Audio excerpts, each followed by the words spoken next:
आज आपण बनवणार आहोत झटपट आणि चमचमीत सुक्या जवळ्याची भाजी।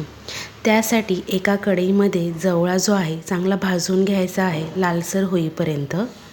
आता हा भाजलेला जवळा जो आहे तो आपल्याला कोमट पाण्यात 5 ते 10 मिनिटं भिजत ठेवायचा आहे आणि मग 2-3 पाण्याने स्वच्छ धुवून त्याच्यातलं सगळं पाणी जे आहे काढून टाकायचं आहे।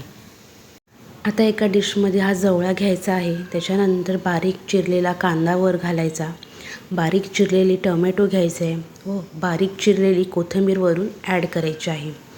त्यानुसार चवीनुसार आपल्याला मीठ घ्यायचं आहे, आपला घरगुती लाल तिखट मसाला घ्यायचा आहे, हळद घ्यायची आहे।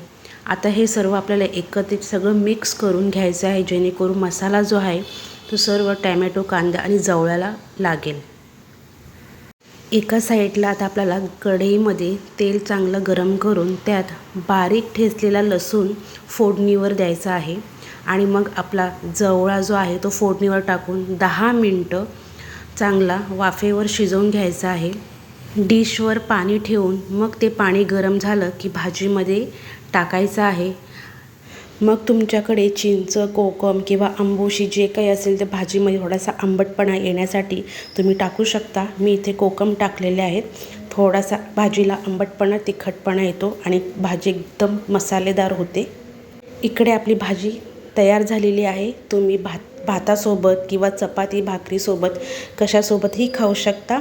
रेसिपी आवडल्यास लाईक, शेअर, सबस्क्राईब करायला विसरू नका।